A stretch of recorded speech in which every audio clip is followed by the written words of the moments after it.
Hello दोस्तों, classic किताब channel में आपका स्वागत है। ये पुस्तक का एक छोटा सा ओवरव्यू ट्रेलर है। पूरी ऑडियो बुक आप अपनी पसंदीदा चैनल क्लासिक किताब पर जाकर सुन सकते हैं। तो चलिए मॉर्गन हाउसल की किताब द साइकोलॉजी ऑफ मनी के कुछ कमाल के आइडियाज देखते हैं। अब इसका जवाब वो नहीं जो हम सब सोचते हैं। ये नंबर्स का खेल कम और माइंडसेट का ज्यादा है।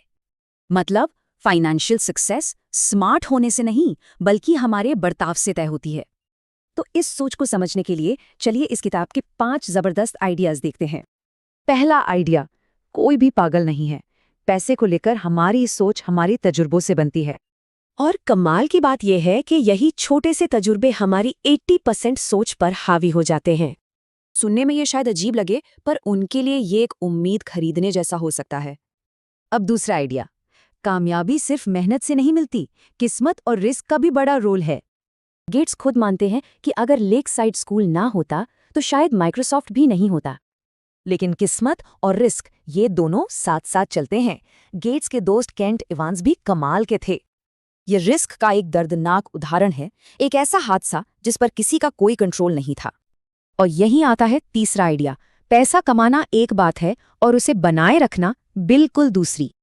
अमीर बने रहने के लिए ये याद रखना जरूरी है कि बीती कामयाबी भविष्य की गारंटी नहीं है। अब आता है चौथा और शायद सबसे मुश्किल आइडिया, ये समझना कि बस बहुत हुआ कब कहना है। सोचिए, दौलत में जमीन आसमान का फर्क था, पर हेलर का नजरिया बिल्कुल अलग था। तो सबसे बड़ी दौलत क्या है? ये एहसास कि हमारे पास जो है वो काफी है। और इसी से जुड़ा है 5वां आइडिया, कामयाब होने के लिए गेम में टिके रहना जरूरी है। वॉरेन बफे सिर्फ एक अच्छे इन्वेस्टर नहीं हैं, वो 75 सालों से अच्छे इन्वेस्टर हैं।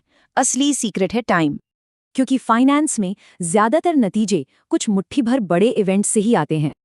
जैसे एक वेंचर कैपिटल फंड, उसे पता है 80% इन्वेस्टमेंट फेल होंगे, पर कुछ ही उसे जिता देंगे। मतलब हमेशा प्लान करें कि आपका प्लान के हिसाब से नहीं चलेगा। एक सेफ्टी नेट जरूरी है। तो फिर असली दौलत क्या है? वो जो दिखती नहीं, वो पैसा जिसे खर्च नहीं किया गया। असल में पैसे से मिलने वाली सबसे बड़ी चीज है अपनी जिंदगी और अपने वक्त पर कंट्रोल। तो ये किताब हमें एक बड़े सवाल के साथ छोड़ जाती है, किसी की जिंदगी में काफी का मतलब क्या है? कमेंट में अपना 2026 का लक्ष्य जरूर लिखें, क्योंकि बिना लक्ष्य के आप कुछ हासिल नहीं कर पाएंगे। लक्ष्य ही आपको सही दिशा देता है।